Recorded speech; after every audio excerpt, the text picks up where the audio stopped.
ہوا،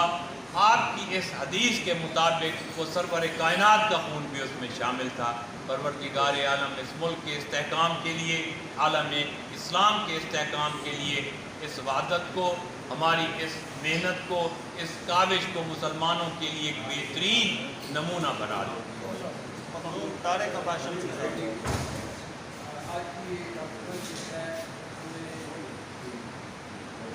اکٹھا رہنے کا پیغام دیتی ہے اور اس کے نظام کو مودی صاحب کو اور خصوصاً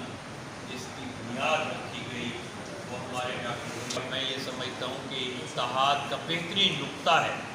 جس میں تمام علماء کرام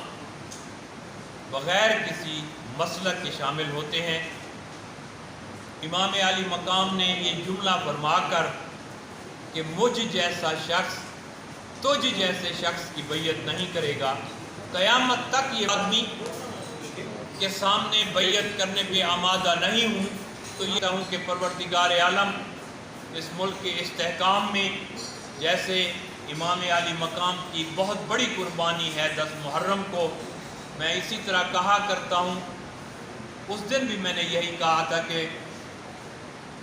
حضرت سرور کائنات نے یہ بات کہہ کر واضح کر دیا تھا کہ حسین منی و انا من الحسین، اس سے یہ واضح ہو گیا تھا، آپ نے فرمایا تھا اس کا خون، اس کا جسم، اس کا گوشت میں اور یہ برابر ہیں، تو میں یہ کہنے میں کوئی آر محسوس نہیں کروں۔ میں سمجھتا ہوں کہ بہت بڑا کردار ہے خدا کے سبیلے لگانا اور جنگل کا اہتمام کرنا اور جہاد کرنا اور بالخصوص ایسے یعنی بریٹی مشرق کے جو افراد ہیں ان کے اپنے نام ہیں کہ اس سے زیادہ جو ہیں اور وہ بڑھ کر کے اس اداکاری میں حصہ لیتے ہیں، عام لوگوں تک پہنچاتے ہیں اور یہ ثابت کرتے ہیں کہ ہم پاکستان میں ایک ہیں اور انشاءاللہ ایک رہیں گے۔ جو شاشن روڈ ہے وہاں پہ جو سڑک ہے اس کا کچھ حصہ جو ہے وہ ٹوٹا ہوا ہے، ابھی تک اس کو مرمت نہیں کیا گیا، جبکہ یہ 2-3 راتیں ہو چکی ہیں۔ یہاں سے جو تاریخی جلوس ہیں ان کی برآمدی ہو چکی ہے رات کو